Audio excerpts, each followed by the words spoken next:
د حضرت حذیفه رضی الله تعالی عنه د جاسوسۍ مخبري دپاره تلل.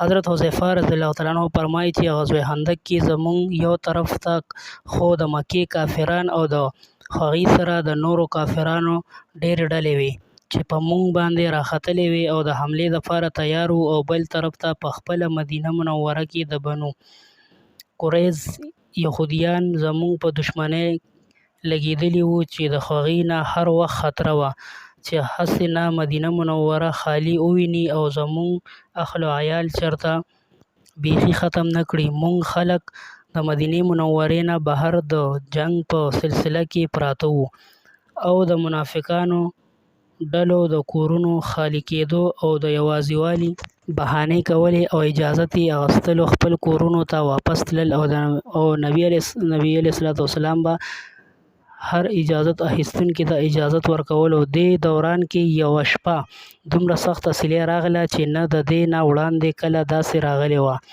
او نه د دې نه پس. تیاره دومره زیاته چې سړی خو خپل لاس هم په نظر نه راته، او هوا دومره سخته وه چې د هغې شور د اسمان د برېښنا په شان ګړز هارې و.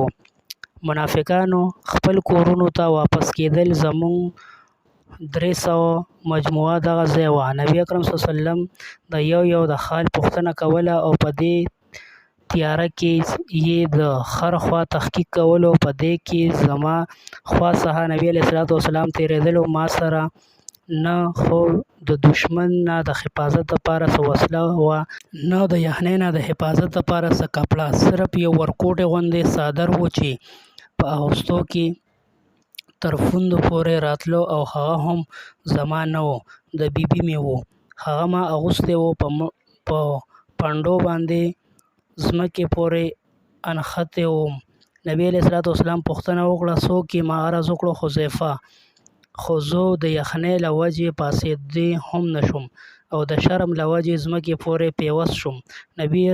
نبي علیه السلام ارشاد وفرمایه چې پاسه ودرېږه او د دښمنانو ډلو ته لاړ شه، د هغې خبر راوړه چې څه کېږي. زه دغه وخت د ویرې او د یخنۍ له وجې بېقراره او د ټولو نه زیات بدحاله وم، خو حکم منلو دپاره پاڅېدم. فوراً روان شوم. کله چې زه روان شوم نو نبي علیه السلام دعا وکړه: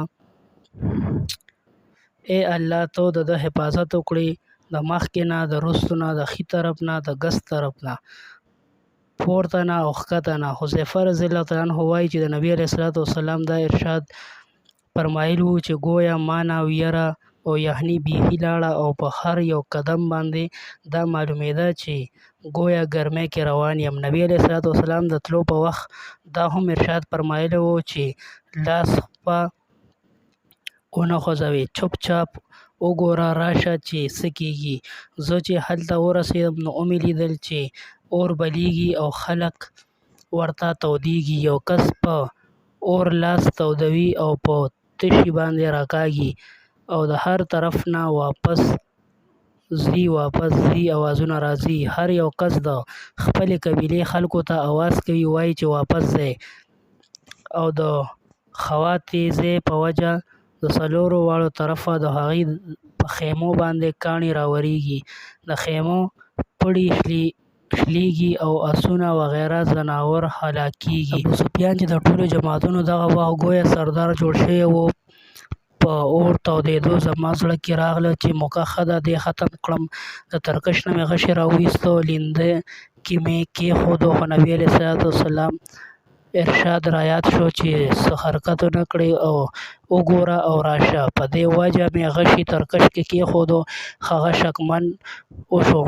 ویې ویل تاسو کې څوک جاسوس دی؟ هر یو کس د خپل برابر ملګري لاس ونیسئ. ما زر د یو سړي لاس ونیو. تپوس مې ترې وکړو ته څوک یې؟ هغه وویل سبحان الله، ته ما نه پېژنې؟ زه پلانکي یم. زه د هغه ځایه واپس راغلم. کله چې نیمې لار ته راورسېدم نو تقریباً 20 سوارۍ چې پټکي تړلي وو ما سره ملاو شو. هغې وویل خپل اکا ته ووایه چې الله تعالی د دښمنانو انتظام وکړو، بې فکره اوسه. زه واپس راورسېدم نو نبي علیه الصلاة والسلام یو ورکوټي غوندې څادر په سر کړی و.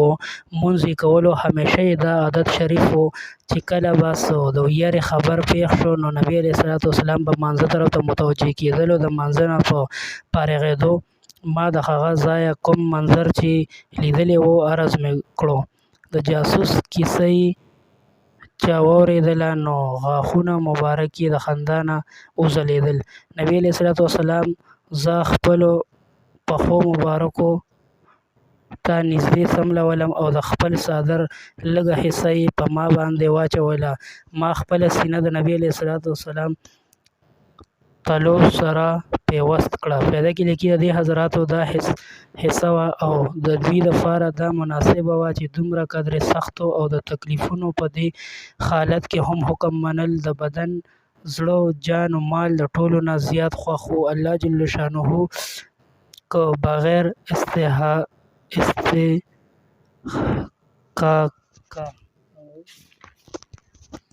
او بغیر اهلیته ما نافاق ته هم د دوی د اتباع څه حصه نصیب کړي نو واه قسمت.